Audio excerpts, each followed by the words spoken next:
The President's Press Conference, January 24th, 1962. Afternoon. Smith. President, the House Rules Committee, I understand, has just voted down your urban affairs bill. I wonder if, in that view, you plan to submit it again. Well, I will say this, that it's my understanding that the House Rules Committee rejected by a vote of 9-6 the proposal which had come out, which we had sent up, and which had come out of the House Committee on Government Operations. I am somewhat astonished that the Republican leadership, which opposed this bill, it's my understanding that all of the Republican members of the Rules Committee opposed the bill. I'd gotten the impression 2 weeks ago, after reading the reports from the meeting in Oklahoma, that they shared our concern for more effective management and responsibility of the problems of 2/3 of our population who live in the cities. These cities are expanding. They face many problems: housing, transportation, and all the rest, which vitally affect our people. This is a most valuable and important proposal. And for that reason, therefore, I am going to send it to the Congress as a reorganization plan and give every member of the House and Senate an opportunity to give their views and work their will on this, and we're going to send it up right away. Mr. President, Yeah. could you discuss for us your general feelings about the limits which you feel should or should not be imposed on the public statements of military figures? Do you think that what degree of review should be exercised over their public utterances? Well, I must say I don't think that we could do better than to read the remarks of three distinguished military officers: General White, article in this week's Newsweek; Admiral Burke, distinguished officer who's now retired; General Lemonster, chairman of the Joint Chiefs of Staff, all men of long experience, all men who understand the importance of the proper relationship between the military and the civilian. And I must say that after reading those three statements, I am strengthened in my conviction of the good judgment of Mr. Lovett's words when he said that this flag looks redder to the bulls outside than it does inside. I think that I commend those three statements to the military and to the civilians, and I think they set the very proper guidance. I'm glad that this matter is being looked into, particularly by a committee headed by Senator Stennis, who's an outstanding senator. I'm sure that it will be useful. But I do think that the relationship which has existed for so many years, which provides for civilian control and responsibility, and the coordination of speeches which interpret government policy so that the United States speaks with force and strength, I believe that we should continue this very valuable policy which has been carried out in my predecessor's administration and in the predecessor before, of giving guidance on speeches so that, particularly when they're given by high governmental officials. I understand over 1,200 speeches were given by the Defense Department. I think over 600 of them involved foreign policy matters, were submitted to the Department of State. When I gave my State of the Union address, I submitted that part dealing with foreign policy to the State Department for any comments, so that the part dealing with the Defense Department and National Defense to the Secretary of Defense for his comments. This is the way a government of ours, which is large and which deals with problems which are extremely important and sensitive and which involve our relations around the world, this is the way we can coordinate and make effective expressions of our views. So that I'm confident this hearing will be useful, and it got off to a very good start with those three statements. President. In fact, the military seem to me to appreciate the problem better than some civilians. Mr. President, there are persistent reports, sir, that you have proposed that Eugene Black of the World Bank lend his good offices to India and Pakistan to settle the Kashmir dispute. Could you say if this is correct, sir, and what your hopes for success might be, if so? Well, I asked Mr. Black if he would undertake to see if a solution was possible in this most difficult and delicate problem. It creates international tensions, of course. We are assisting both of the countries. We want our assistance to be used in a way which is most effective for the people. Obviously, peaceful relations between Pakistan and India are in the interests of world peace and the interests that we seek to promote. Mr. Black is widely regarded. He had a very successful period as a negotiator on the Indus Rivers matter, and therefore he has generously consented, if it was decided by the parties involved, that he could be helpful to use his good offices, and I suggested that they could consider this matter. President, I wonder if you could tell us what considerations, other than a tight schedule, went into your brother's decision not to visit Moscow on his trip? I thought his statement was as he described it. Those are the... Feeling, Mr. President, that high-level talk would not be useful until they have made some more conciliatory move? No, I think the statement he gave was the reason. Mr. President, there seems to be a feeling that you're in for a fight on your trade program. Could you say how you think this will develop, mostly along economic lines, or sectional lines, or political lines, or perhaps all three?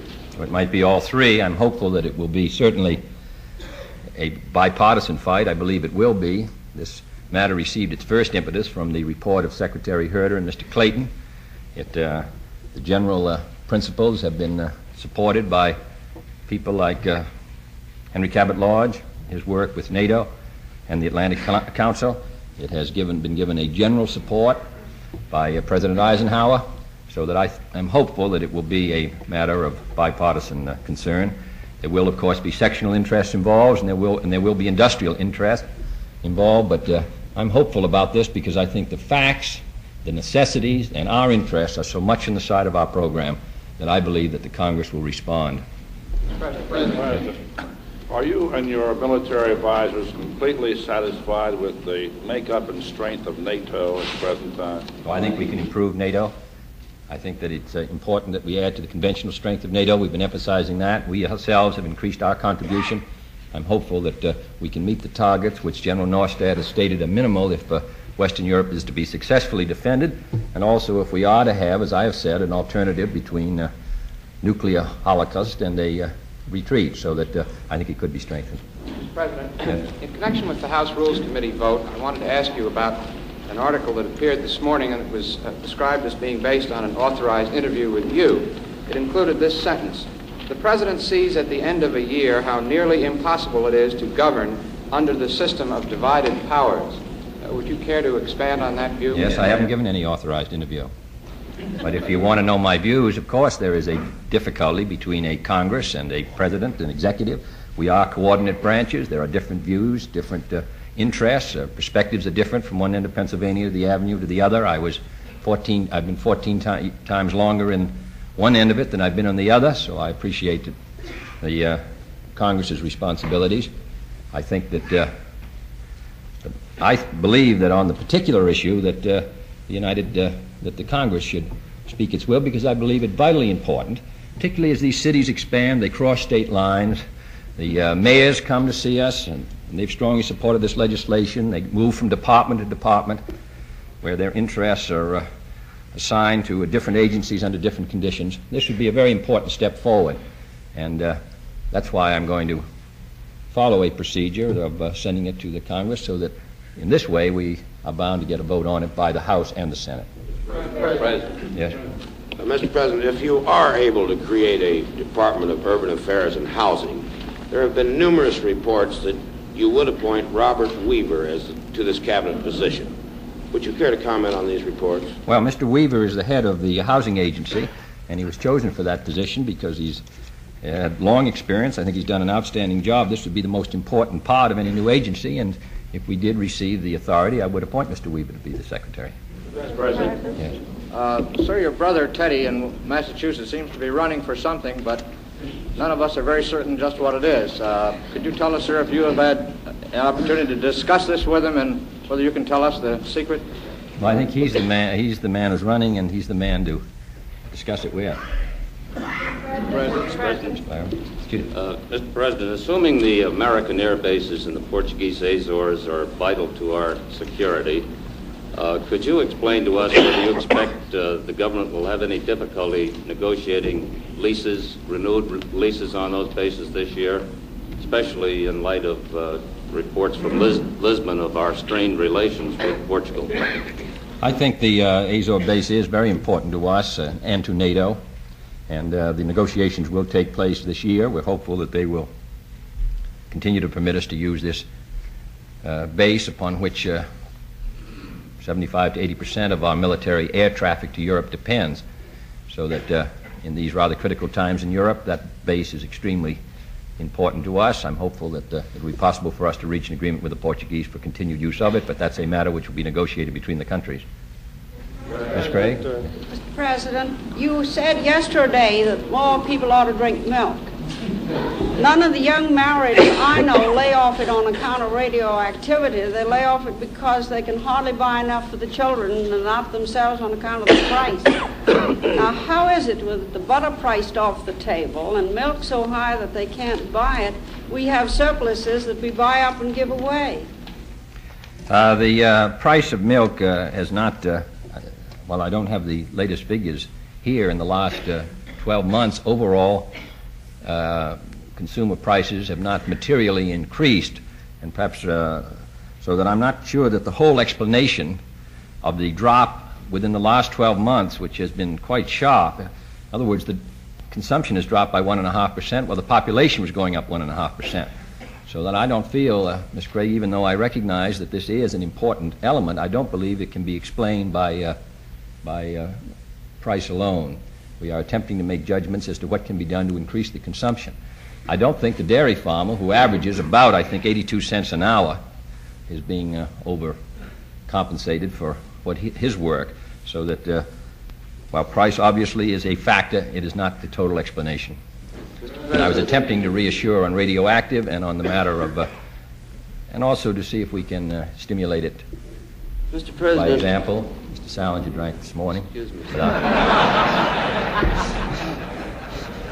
Said no adverse effects. Yeah.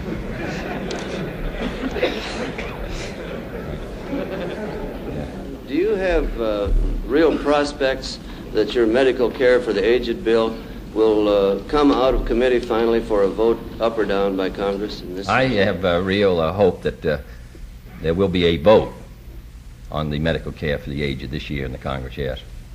Mr. President. Yes. Mr. President, what is your view of the House amendment to the postal rate bill, which would prohibit the post office from distributing mail labeled as communist propaganda? Well, I think it does not give the Attorney General, I just had the language here, it doesn't give the Attorney General very clear guidance as to what he's supposed to label communist political propaganda. Is he supposed to label newspapers that may be received, or speeches, or whatever they may be, so that the language is somewhat vague. In addition, I think we want to realize that this is a reciprocal matter. I think in the last 12 months, ending March 31, 1961, we sent a total of 16 million pounds of mail of all types sent to the Iron Curtain countries. A lot of it went to friends and relatives in Iron Curtain countries, food packages and all the rest. We were only receiving at the same time 2,300,000 pounds. Now, there has been a drop in the amount of mail coming in from communist countries in the last few months, really since last spring. If there is also an effort made by the communists to deny us the ability to send mail, it's going to present serious problems for a good many Americans who've been carrying on correspondence with friends and relatives. Now, I know that that's not the purpose. I think the Senate should examine the language very clearly and make sure that it's effective and it's responsive to our national needs, and determine whether the rather generalized instructions to the Attorney General fall within the necessity of legal precision. I think the American people are used to hearing all sides. I don't think that they're particularly impressed by a good deal of what I have seen of propaganda. We send a good deal of mail out. I want to be sure that our rights to send our mail and our views and our correspondence to all parts of the world are not interfered with. So that I think the Senate should look at it carefully. Yes? Mr. President, in your comments on the statements about the military censorship issue, you made no reference to President Eisenhower's statement yesterday. Would you care to comment on what he had to say? No, everyone's giving their views. I've given mine. And my views are, I think I just gave them. President Eisenhower is entitled to hold his views and express them. And as I say, I thought Mr. Lovett and these other three military hit it so precisely that I strongly endorse what they said, and I'm filled with appreciation of the fact that 3 distinguished members of the military said it. President, sir, 2 well-known security risks have recently been put on a task force in the State Department to help reorganize the Office of Security. Well, now who?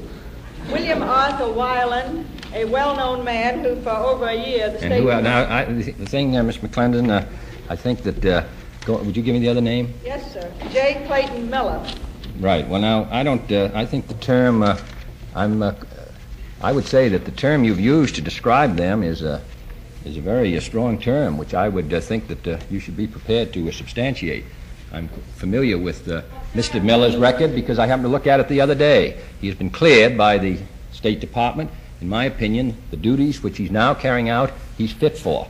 And I have done that after Mr. Rusk and I both looked at the matter, so therefore I cannot accept your description of him. Did you both look at Mr. William Arthur Weiland, too? I'm familiar with Mr. Weiland. I'm also familiar with his duties at the present time. And in my opinion, Mr. Miller and Mr. Weiland, the duties that they've been assigned to, they can carry out without detriment to the interests of the United States, and I hope without detriment to their characters by your question. Mr. Alexander. Mr. President, considering that the one ingredient in all these radical right organizations seems to be anti-communism or possibly super-patriotism, would it be feasible or useful for you or even for the Republican leaders to appeal to these people to stop tilting at windmills and to make a common cause against the enemy? My question really is, do you think there's any merit in this idea? Well, I did attempt in my speech at Seattle, my speech in Los Angeles, and in other speeches to indicate what I consider to be the challenges that the United States faces. And I would hope that there have been others who have done the same thing. And I think we should keep that up, and I'm hopeful that we can turn the energies of all patriotic Americans to the great problems that we face at home and abroad. Problems are extremely serious. I share their concern about the cause of freedom, but I do think that we ought to look at what the challenges are with some precision and not concern ourselves on occasions with matters such as character, integrity of the Chief Justice or other matters which are really not even in question. Sir, it's been reported that you've indicated an interest in the provision of some sort of scholarship aid, perhaps something similar to the GI Bill, for the reservists and National Guardsmen that were recently called up. Could you give us a little clearer picture of your views? And, for example, would you favor something such as Senator Yarborough of Texas' Cold War GI Bill? Well, now, on the general question of whether we should have a special scholarship program for reservists or draftees, this is a matter which is being considered. Senator Yarborough's bill was not in the administration's program on education this year. It involved a rather large sum of money, $350 million, at a time when we were making rather broad recommendations for our education. But whether there should be some special program of selected scholarships which would be available for competition is a matter which we are looking at and which I hope to discuss with Senator Yarborough. President, as you have just emphasized, strontium-90 levels in milk are certainly well within an acceptable range. But since milk is a major source of calcium, and adequate calcium in the body apparently does help prevent deposits of strontium-90 in the bone, it has been suggested that strontium removal plants, such as the one developed by the government, might be adopted by all the dairy industry to provide the nation with a nutritious as well as a radiation-free source of calcium. Would you give us your views on this? What would you think about My this? information is that, and I think, as I stated yesterday, that this has not reached a point where any action such as you've suggested is necessary. Milk is safe and can be drunk with strong conviction that it's assisting health and not working against good health. Now, if the situation should ever change, we would inform the American people and take appropriate action. But for the present, the cow itself, along with other factors, makes our milk very safe and useful to drink. That is what I pointed out. The only thing is it has been suggested that many other foods aren't as safe and do add to the strontium burden in the body. And if one has a calcium-free source that's free of contamination, this helps build up a resistance for these other things. And it was suggested from that point of view, rather than because it's dangerous now or even in the future. Mr.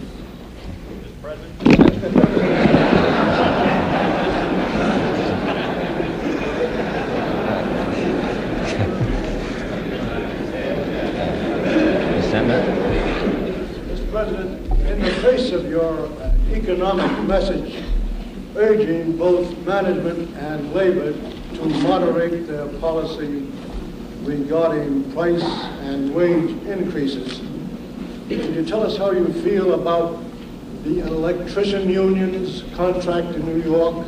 I stated for a 25-hour week. Yeah.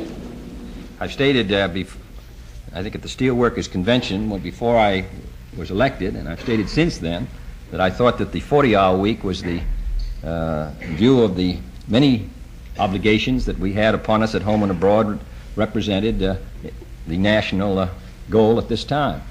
In addition, I've also stated that I thought that labor management contracts should be settled within the realm of productivity increases so that there would be a beneficial effect on price stability. Now, this contract did not meet either one of those two standards, and therefore I regretted it. Mr. President, how do you feel about, or how does this government feel about the political as distinct from the economic integration of Western Europe? President de Gaulle has seemed to stress a confederation as distinct from federation. The British don't seem to be very eager for a common parliament. What's this government's position? Well, we support the Treaty of Rome, and of course that must be interpreted, and which is now a subject of negotiation between the six, and will also be a subject of negotiation with the British, particularly because of their Commonwealth obligations and so on. So we'll have to wait to see how it evolves. But the general position of this administration and the previous one was support of the Treaty of Rome, support of the integration of Europe, because as Europe is strengthened, we are strengthened. And so that while the details are matters, of course, of judgment for them, the general movement we believe to be in the interests of the Atlantic community. Yeah. More than one-third of the Senate and several influential members of the House have petitioned you today seeking wider trade protection on textiles. In view of their importance to your trade fight in Congress, could you tell us how you plan to meet the request? Yes, I received a letter today from both a good many members of the House and the Senate in regard to the negotiations which are going to take place beginning next Monday. And they were anxious that in those negotiations that we would be mindful of the desirability of maintaining a relationship between imports and national production. I believe last year's imports of textiles were around 7%. I think that 1960, they'd gone from 4% to 7%, from 57 to 60, and then dropped to about 6%. And I think that this was a request for us to be concerned about any agreement which might provide a substantial increase in textiles, and we are very mindful of that, and we recognize the effect of all this upon the trade bill itself. So this is a matter of concern to us, too. Mr. President, could you tell us what the United States hopes will emerge from the present conference at Punta del Este? Well, I think that what I think will see emerge is a implementation of or really rather an effective statement of the concern that is felt by the people of Latin America and this country at the intrusion of communism into our OAS family. And I'm confident that the negotiations that are now going on, and that the deliberations of the countries will make their hostility to communism and totalitarianism very clear. Mr. President, could you give us your views of the bill on educational television, which is now pending in the House Rules Committee? I'm sorry, I don't know enough about it to give you an informed opinion. Mr. President, in a very abbreviated interview this morning, the Attorney General said that the government was looking into racketeering, the operations of racketeers in the stock exchange. Could you comment upon this problem or give us any indication of the extent of it? I think I'd rather have you go back to the Attorney General on it. I think Yes. Mr. President, in your speech out in Columbus, Ohio, you spoke of a fragmentation in the communist bloc. Could you elaborate, tell us a little more about this trouble in the Red Paradise? No, I did make a reference in my State of the Union to the closer integration of the free world at a time when that particular trend had not been the most noticeable trend in other parts of the world. But I think that until the pattern of the future is clearer and the relationships are more precise, it is a good deal of our information must necessarily be surmised, and I don't really feel it would be useful at this time to explore it in more detail. Mr. President, it's been suggested by columnists and others that over the course of the past year you have become more conservative, particularly that you recognize that the country may not be ready for the full democratic platform. Could you comment on this assessment and tell us if you have changed your view of the role of your leadership? No, I consider the progress we made last year in implementing the platform was very beneficial. Minimum wage, Social Security, depressed areas, and all the others. Advances in the field of foreign aid authorization. We've sent up a good many important programs this year that were suggested in the platform, and I feel we are making and going to make progress towards carrying out the commitments of the country and the party, and we're staying at it. Thank you, Mr. President.